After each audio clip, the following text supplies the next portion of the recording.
nga po, puro kayo senyas. Ano po ba yun? Abay, ewan ko dyan sa mga boys, hindi ko nga rin sila maintindihan eh, senyasan na senyasan. Eh, ginaya ko na lang. Eh, ano ba talaga ginagawa nyo? Secret na namin yung kuya. Aba, okay yun ha? Sa pamamagitan lang ng science, nagkakaintindihan kayo? Ginawa po namin yun para kahit di po kami nagsasalita, nagkakaintindihan po kami. Para na din pong sign language. Sa bagay, ganyan talaga mga nagsesenyasan. Sa pamamagitan lang ng science, eh, nagkakaintindihan na sila. Tulad na lang ng mga road signs, di ba? Hindi naman kailangan na sabihin sa atin kung ano yung sinasabi. Halimbawa, kung stop or go. Tama po, pag red sign, that means stop. At pag green sign naman po, that means go. At may sign din po kung saan dapat tayo tumawid at hindi dapat natin tawiran. O di ba? Sa pamamagitan lang ng pagsunod sa mga signs, ay maaari na tayo makaiwas sa anumang sakuna. Dapat sumunod tayo sa mga ito kung talagang gusto natin makaiwas sa anumang aksidente. At dahil dyan, ito ang sinasabi ng Biblia. Basahin natin sa unang Pedro 2:13. Kayo'y pasakop sa bawat palatuntunan ng tao, alang-alang sa Panginoon, maging sa hari na kataas-taasan. At yan ang ating verse of the day.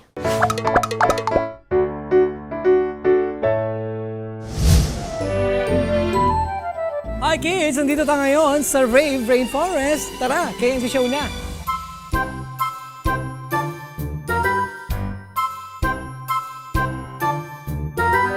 Halina kayo, tayo ay mag-aral. Sabay-sabay natin alamin ang totoo.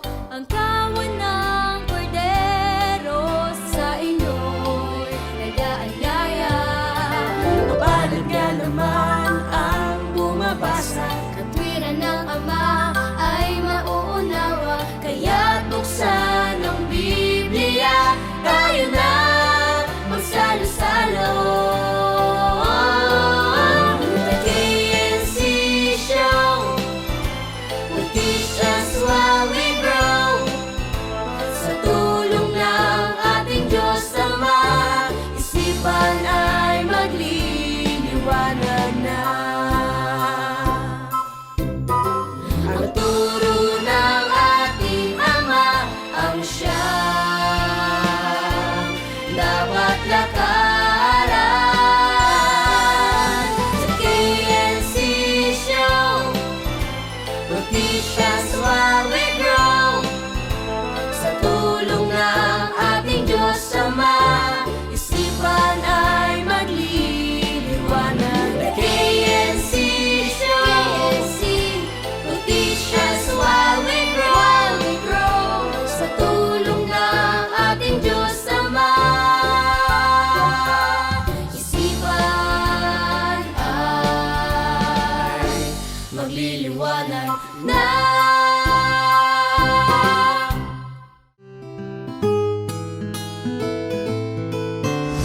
At sa pagpatuloy ng ating pinag-aaralan tungkol sa National Safe Kids Week, alamin naman natin ang kahalagahan na matutunan natin ang mga road signs. Abangan din po namin ang ibabalita sa News Around the World.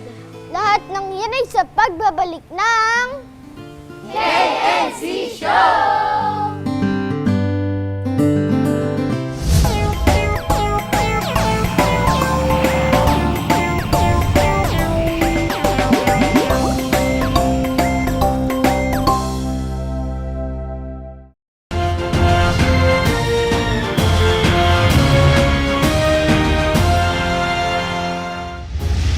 Good day, I am Sid Kapulong together with MJ Paler, delivering news from around the world. At Safety Village in Ohio, USA, staying safe throughout the summer and the rest of the year is the main focus of activities kids experience. Their annual event is held every June at Sauder Elementary School, and this year, the program was held last June 11 to 14. 109 kids attended the 4-day event where they learned school bus safety, water safety, pool safety, seatbelt safer, and stranger danger, and much more. Kids learn the proper way to read signs and follow the rules of road safety when they complete the Safety Village course. Attending the program also gives kids a chance to see police and firefighters up close, which helps them get comfortable being around them. The camp called Codified Kids was created by Shreya and Aryan Sakdev that teaches the basics of coding, including how to program computers to get them to do what you want. All the money they make will be donated to the Feeding Our Kids program that provides free food for children in Champaign County. Shreya said they want to make sure that the kids they help can focus on their studies instead of just looking for their next meal. The camp is for kids 7 to 10 years old and will run through July. So far, they've raised $160. That's our news for today. I am Sid Capulong, And I'm MJ Paler, delivering news from around the world.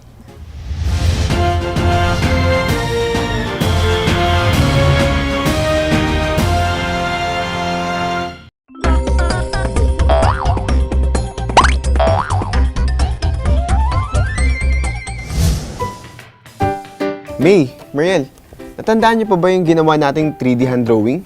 Opo, Kuya Moonlight, nag-enjoy nga po kami sa paggawa nun eh.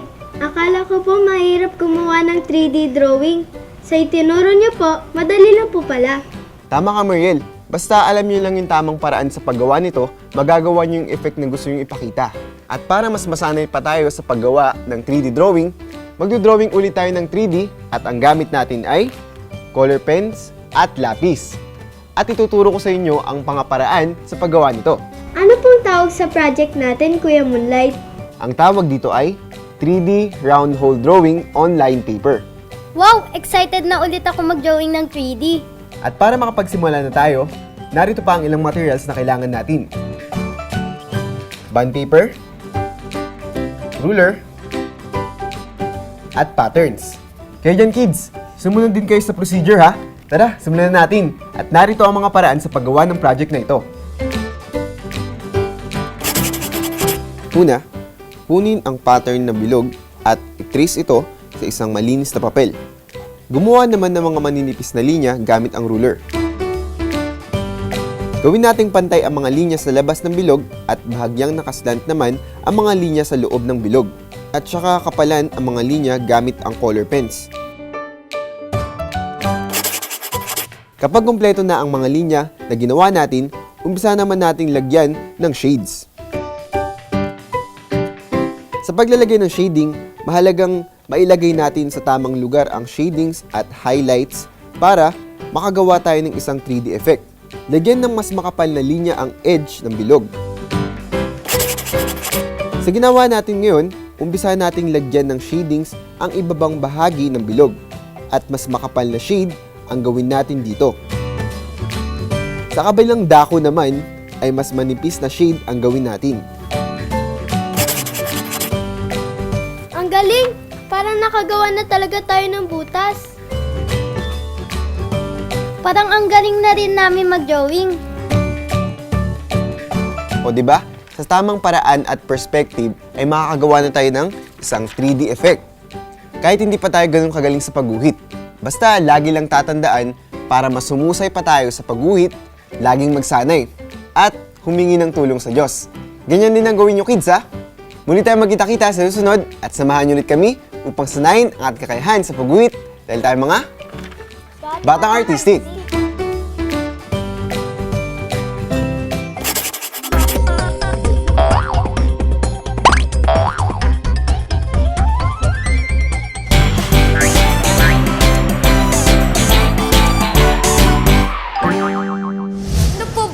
Basic road signs na dapat po naming tandaan.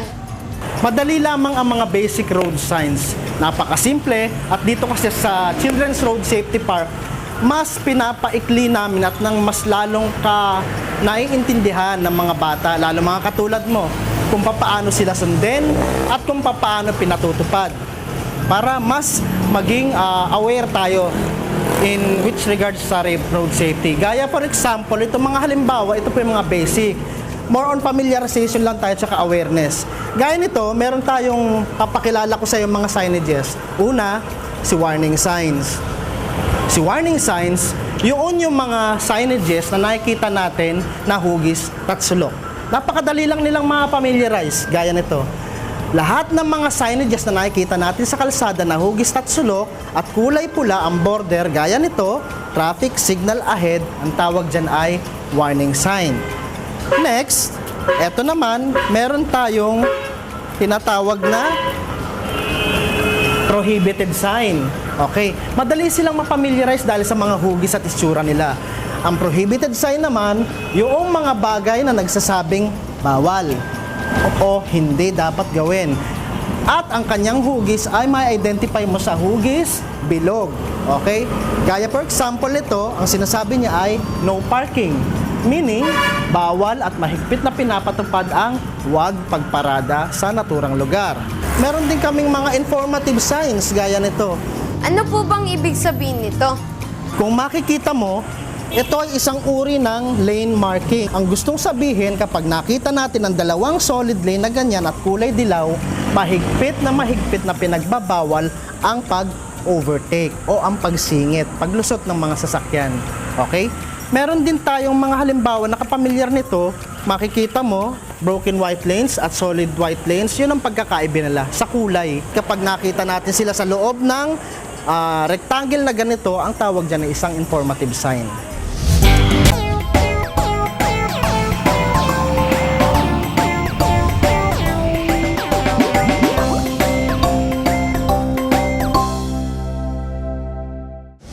Mahalaga po pala na alam natin ang mga road signs. Lalo na pagsunod sa mga ito. Tama, ang mga road signs kasi ay makakatulong sa atin para makaiwan sa sakuna. Kaya tatandaan niyo ang mga ito, ha?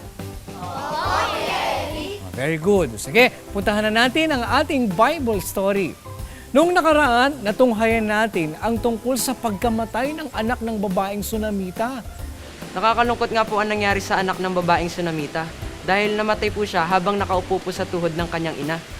Kaya nagpunta po agad ang babaeng Sunamita kay Propeta Eliseo para po sabihin ang nangyari sa kanyang anak. Tama ka, Sedi. Kaya nung makita ni Propeta Eliseo ang anak ng babaeng Sunamita, ito naman ang sumunod na nangyari. Basahin na natin ang nakasulat sa Ikalawang Hari, 4:27 hanggang 37.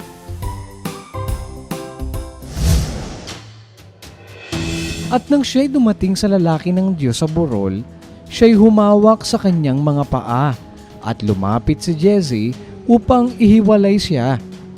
Ngunit sinabi ng lalaki ng Diyos, "Bayaan siya, sapagkat siya'y namamaglaw at inilihim ng Panginoon sa akin at hindi isinaysay sa akin." Nang magkagayoy, sinabi niya, "Ako ba'y humiling ng isang anak sa aking Panginoon? Di ba sinabi ko, huwag mo akong dayain?" Nang magkagayoy, sinabi niya kay Jesse, "Bigkisan mo ang iyong mga balakang at tangnan mo ang aking tungkod sa iyong kamay at yumaon ka ng iyong lakad. Kung ikaw ay makasasalubong ng sino mang tao, huwag mo siyang batiin. At kung ang sino man ay bumati sa iyo, huwag mo siyang sagutin. At ipatong mo ang aking tungkod sa mukha ng bata." At sinabi ng ina ng bata, Buhay ang Panginoon at buhay ang iyong kaluluwa, hindi kita iiwan. At siya'y tumindig at sumunod sa kanya. At si Jesse ay nagpauna sa kanila at ipinatong ang tungkod sa mukha ng bata. Ngunit wala kahit tinig o pakinig man. Kaya't siya'y bumalik na sinalubong siya at nagsaysay sa kanya na nagsabi, "Ang bata'y hindi magising." At nang si Eliseo ay dumating sa bahay, narito, ang bata'y patay at nakahiga sa kanyang higaan. Siya'y pumasok nga at sinarahan ang pintuan sa kanilang dalawa at dumalangin sa Panginoon. At siya'y sumampa at dumapa sa ibabaw ng bata at idinikit ang kanyang bibig sa bibig niya at ang kanyang mga mata sa mga mata niya at ang kanyang mga kamay sa mga kamay niya. At siya'y dumapa sa kanya. At ang laman ng bata ay uminit. Nang magkagayoy, bumalik siya at lumakad sa bahay na paruot parito na minsan. At sumampa at dumapa sa ibabaw niya. At ang bata'y nagbahing makapito, at idinilat ng bata ang kanyang mga mata. At tinawag niya si Jesse at sinabi, "Tawagin mo ang sunamitang ito." Sa gayoy tinawag niya siya, at nang siya'y pumaroon sa kanya, sinabi niya, "Kalungin mo ang iyong anak." Nang magkagayoy pumasok siya at nagpatira pa sa kanyang mga paa at yumukod sa lupa at kinalong niya ang kanyang anak at umalis. Ang galing naman! Naging kasangkapan ng Panginoon si Propeta Eliseo para mabuhay uli ang anak ng babaeng Sunamita. Kuya Eric, pagkatapos pong maging kasangkapan si Propeta Eliseo para mabuhay po ang anak ng babaeng Sunamita, ano naman po ang sumunod na nangyari? Yan naman ang abangan ninyo sa susunod kung loloobin ng Panginoon. Kaya huwag kayong absent sa panonood ng Bible story. Madali lang naman tandaan ang mga road signs, di ba? Basta lagi lang tayo mag-observe at sundin ang mga ito. At sa pagsunod natin sa mga palatuntunan na yan, gawin natin ito ayon sa sinasabi ng Biblia. Sa aklat ng 1 Corinto 16:14, basahin natin. Gawin ninyo sa pag-ibig ang lahat ninyong ginagawa. Mga bata, aware na ba kayo sa National Safe Kids Week? Sa susunod kong loloobin ng Diyos, alamin natin kung paano ba tayo magiging aware dito. At kung paano tayo makakatulong sa selebrasyong ito. Abangan niyo yan, ha? Tayo na kayo. Tara, samahan niyo kami kumanta.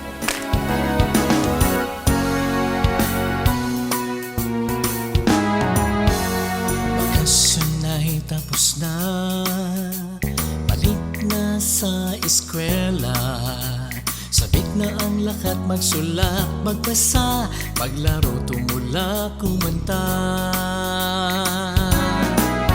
Mga gamit ay nakahanda, notebook, papel, lapis at crayola. Kahit luma ang bag, pero kung pwede pa, ang mahalaga ay masaya ka.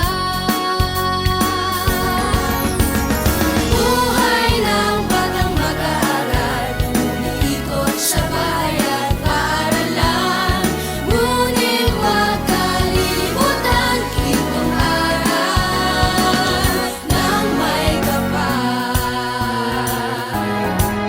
Sa paglipas ng araw, may mga bagong kaibigan, bagong kaalaman at karanasan sa pagbalik sa eskwelahan. Buhay ng batang mag-aaral, umiikot sa bayan, paaralan. Ngunit huwag kalilimutan itong aral ng may kapal. Anong natutunan mo sa bakasyong nandaan? Dagdagan ang sipag at tiyaga upang magulang mo ay matuwa. Buhay ng batang mag-aaral, umiikot sa bayan, paaralan. Ngunit huwag kalilimutan itong aral ng may kapal. Buhay ng batang mag-aaral, umiikot sa bayan, paaralan. Ngunit huwag kalilimutan itong aral ng may kapal. Itong aral ng may kapal. Hanggang dito mga bata, sa susunod kung loloobin ng Panginoon ay muli tayong magkita-kita. Dito lang sa nag-iisang Bible School on Air, ang KNC Show! KNC Show! Noticias suaves.